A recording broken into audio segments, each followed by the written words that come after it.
Olá, senhoras e senhores, sejam bem-vindos a mais uma videoaula do curso de Física 4, em que nós vamos comentar sobre o princípio de Huygens. Primeiramente, eu queria só lembrá-los que eu não sei qual é a pronúncia do nome, se é Huygens. Eu já vi gente falar Huygens. Bom, então fica aí a critério, né? Quem souber a pronúncia correta, por favor, comentem lá no fórum, mas eu vou ficar falando o princípio de Huygens. Não sei se é a pronúncia correta, tá bom?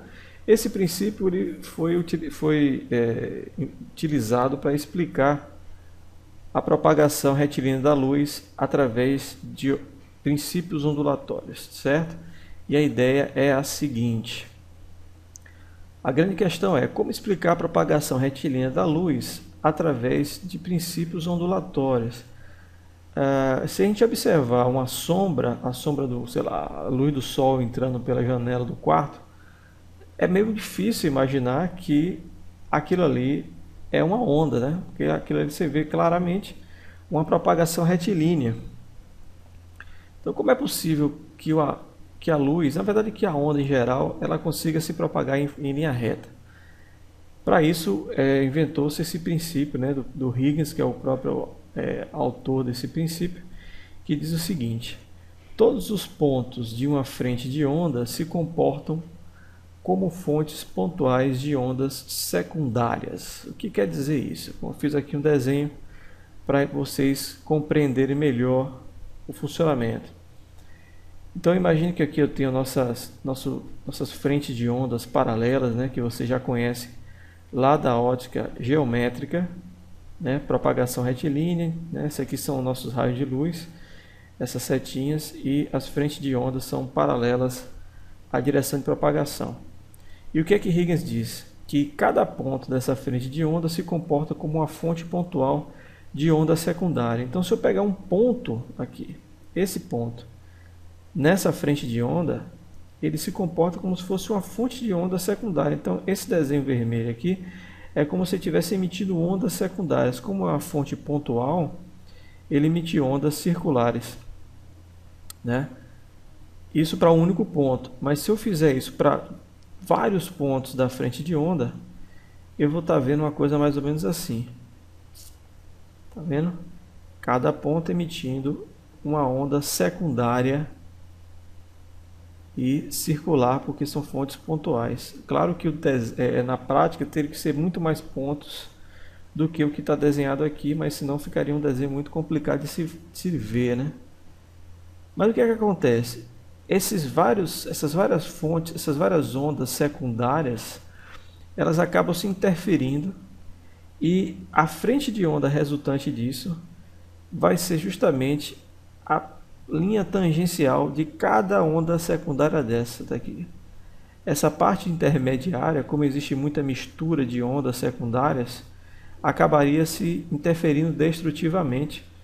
E aí no final, né, o resultado da interferência de todas essas ondas secundárias resultaria em outra frente de onda também plana, né, também paralela à anterior. Tá? Então com isso você conseguiria formar a outra frente de onda, e isso se propagaria, né, em linha reta. Veja que a extremidade da onda, ela não, né, se você considerar a onda só até aqui, a fonte pontual que cria uma onda secundária nas extremidades vai gerar, claro, uma onda que vai desviar um pouco desse sentido. E isso de fato acontece com as ondas convencionais. Então, existe uma parcela dessa onda que é desviada. Essa parte que fica na extremidade, ela desvia um pouco, né? Ela desvia um pouco, e na própria ótica geométrica isso é observável. Se você olhar bem para a extremidade da sombra, ela tem uma região um pouco diferente, que tem um brilho diferente, que é justamente onde pega esse desvio aqui da extremidade da frente de onda, tá certo? Então com isso Huygens explica a propagação retilínea e o fenômeno da difração, como eu falei na videoaula anterior, né, que é a ideia de você ter aqui uma frente de onda paralela que atinge um obstáculo que tem um orifício. E o que acontece? Quando a frente de onda passar por esse orifício, a as fontes de onda secundária que estão nas extremidades, elas vão agir justamente da forma que eu falei, criando essa curvatura da onda, fazendo com que ela contorne o obstáculo, tá certo? Então, o princípio de Huygens ele também explica como que uma onda consegue contornar obstáculos, porque as ondas, as fontes de ondas que estão nas extremidades da frente de onda, né, porque aqui vai passar a frente de onda e vai ficar as extremidades aqui, e essas extremidades vão gerar ondas secundárias circulares, e como não tem outras para interferir do lado, né, então acaba propagando-se para o lado e formando o fenômeno de difração, tá certo? Então esse é o princípio de Huygens, e com ele é possível, por exemplo, comprovar a lei da reflexão. Então eu fiz aqui uma representação gráfica em que eu tenho a onda incidente representada por esse segmento de reta P1, Q1. Então está vendo aqui essa linha tracejada, é como se fosse o meu raio de luz. Então isso aqui é a minha frente de onda que incide nessa superfície aqui, meu laranja, com um certo ângulo de incidência, né? Lembrando que ângulo de incidência é o ângulo formado entre o raio de luz e a normal. Então eu redesenhei o raio de luz aqui, está aqui o raio de luz, a normal é essa seta verde, e θ1 é o meu ângulo de incidência, θ1.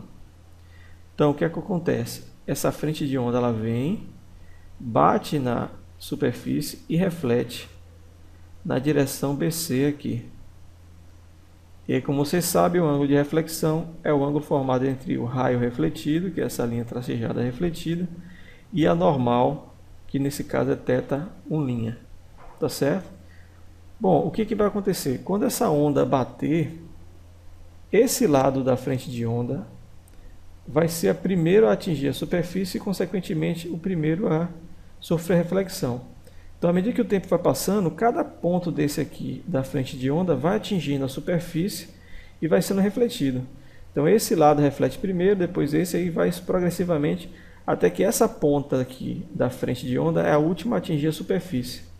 Mas, no momento que esse ponto P1 atinge o ponto P, o meu ponto Q1 aqui, que foi o primeiro que atingiu, ele já está cá em cima em Q1, ou seja, essa frente de onda aqui refletida representa exatamente a frente de onda incidente depois de um certo tempo t, certo? Então a teoria que a gente vai usar aqui é a seguinte, que a distância P1P, quer dizer, a distância que esse ponto demora até chegar na superfície, é exatamente a mesma que esse ponto Q1 demora para chegar aqui em cima, certo? Então, no momento que, a ideia é a seguinte, no momento que essa frente de onda atinge, né, essa posição que está desenhada aqui, você começa a contar o tempo. Aí cada ponto desse vai sendo refletido, que vai atingindo a superfície, até que depois de um certo tempo t, esse ponto P1 chegou nesse ponto P. E aí, quando esse ponto está exatamente aqui, esse ponto aqui, que foi o primeiro que atingiu, ele já está cá em cima. Mas esse intervalo de tempo é o mesmo. Como eu estou em onda se propagando no mesmo meio de propagação, então a velocidade é a mesma. Então veja bem, se a velocidade é a mesma e o tempo é o mesmo, então não resta outra opção, senão a distância percorrida entre esses dois segmentos é exatamente o mesmo. Aí veja bem, se eu tenho um triângulo retângulo, está aqui, ó. Esse aqui é um triângulo retângulo, certo? A hipotenusa, que é esse segmento Q1P, é exatamente igual para os dois triângulos retângulos, esse e para esse triângulo retângulo aqui. Por que é retângulo? Para quem não lembra, porque tem um ângulo reto aqui de 90 graus. Então são dois triângulos retângulos. Então se eu tenho triângulos retângulos que tem o mesmo cateto, o mesmo comprimento de cateto e a mesma hipotenusa, não resta outra opção senão afirmar que esse triângulo eles são iguais. Então os triângulos Q1, P1P, tá aqui, Q1, Q1, P1P é igual ao P, Q1', Q1. Eles são iguais. Se eles são iguais, então vejam bem, esse ângulo θ1 que é exatamente igual a esse. Se a gente fizer o cálculo, né, dos ângulos internos do triângulo, vocês vão ver que θ1 é exatamente igual a esse θ1 aqui. Tá certo? Então, se θ1 aqui, e se você fizer para o outro triângulo, você vai ver que θ1' é exatamente esse daqui. Bom, aí você tem várias formas de mostrar, né, que se esses triângulos são iguais, então esse ângulo é igual a esse. θ1 é igual a θ1', ou esse é igual a esse, certo? Então, no final das contas, você vai ver que θ1 é igual a θ1', ou seja, o ângulo de incidência é igual ao ângulo de reflexão, que é a nossa lei da reflexão, certo? Então, o que acontece pelo princípio de Huygens é que quando a frente de onda bate na superfície, a superfície ela age como uma fonte de onda secundária, criando uma frente de onda também aqui, ó, tá vendo? Então, eu representei aqui de azul escuro. E aí, cada ponto de reflexão gera uma onda secundária que acaba interferindo e formando a minha frente de onda refletida. O mesmo raciocínio a gente pode fazer para refração. Então, eu tenho aqui a frente de onda incidente, certo? Nesse instante, nesse exato momento aqui, eu vou começar a contar o tempo. E aí, o que é que acontece? Esse primeiro ponto aqui vai ser o ponto que vai sofrer refração. Então, vai existir uma fonte pontual aqui que vai gerar uma onda secundária, que vai propagar nesse sentido.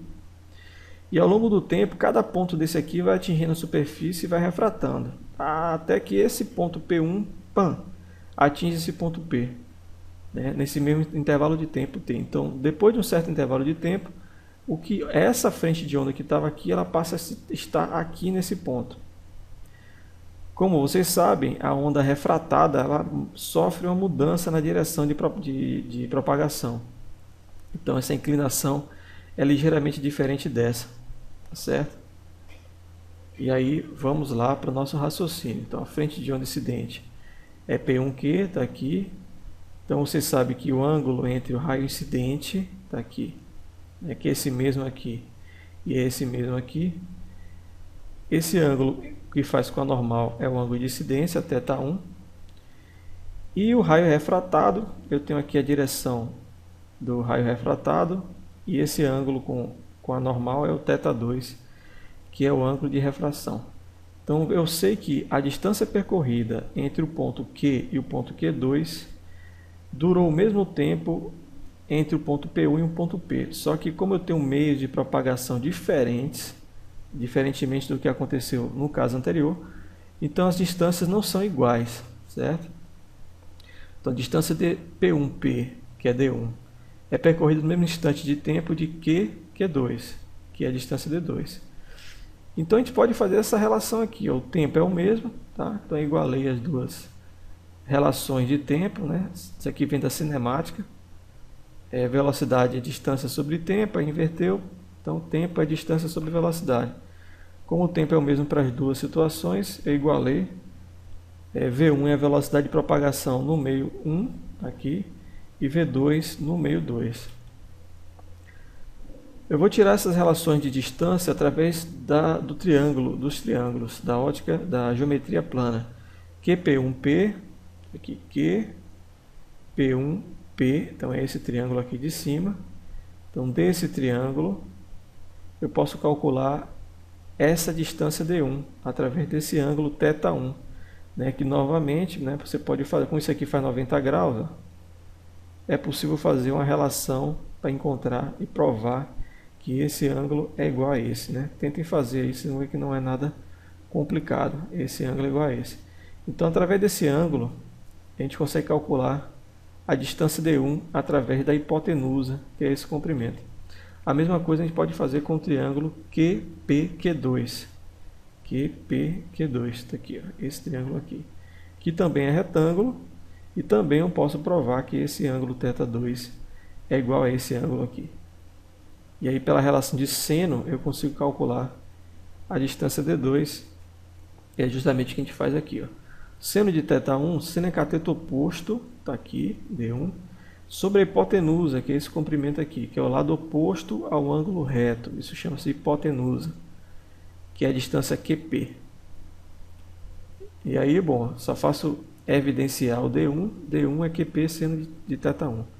Mesma coisa é seno de θ2. θ2 está aqui, vai ser o cateto oposto dividido pela hipotenusa, que é o mesmo comprimento QP. E aí D2 é dado por isso. Substituindo nessa expressão, dá isso aqui, onde eu vou usar a relação de índice de refração, que a gente viu lá no começo da ótica geométrica. O índice de refração é igual a C sobre V, então acaba ficando invertido aqui, tá? Então, substituir V1 pelo índice de refração sobre C. O C fica incomum dos dois lados, eu posso cancelar, assim como essa distância QP também pode ser cancelada. E aí, olha o que sobra, justamente a lei de Snell. Então, através dessa ideia aqui também do princípio de Huygens, é possível a gente mostrar, comprovar, né, demonstrar a lei da refração de Snell-Descartes. Tá certo, gente? Então, isso aí é que eu queria mostrar sobre o princípio de Huygens. Espero ter ficado claro. Qualquer dúvida, posta lá na plataforma. Isso aí, até a próxima. Fui!